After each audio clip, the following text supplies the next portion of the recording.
Hello, मी स्वयंपाकाचे कामं करते आणि मी आलेली आहे. सकाळचे वाजले 6:30 आणि खूप पाऊस पडतोय आमच्याकडे. रेनकोट घालून आलेली आहे. मी पोहोचले कामावर. मग पहिल्या घरी बनवले मस्त अशी मी चवळीची भाजी बनवली ग्रेव्हीवाली आणि सोबत बनवले सुक्की भेंडी आलूची भाजी बेसन टाकून. पहिली बारच बनवले आहे, पण मी याचं पण व्हिडिओ लवकरच अपलोड करणार आहे मी.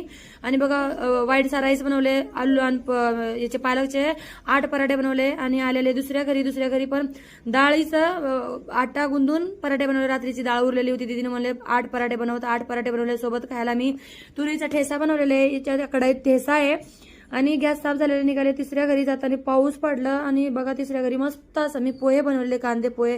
वरण बनवले तुरीचं, इथं खूप छान असं तडका मारून इथं कोथिंबीर टाकून छान असं. आणि हे बघा भोपळ्याची भाजी बनवलेली इथं मी. आणि 2 फुलके बनवले. इथं कमीच बनवायचं होतं आज. मग एवढा गॅस साफ केले, निघाले माझ्या घरी. प्लीज माझ्या युट्यूब चॅनलला सबस्क्राईब करा. खूप पाऊस लागले जाताना, पण रेनकोट घालावं लागलं मला.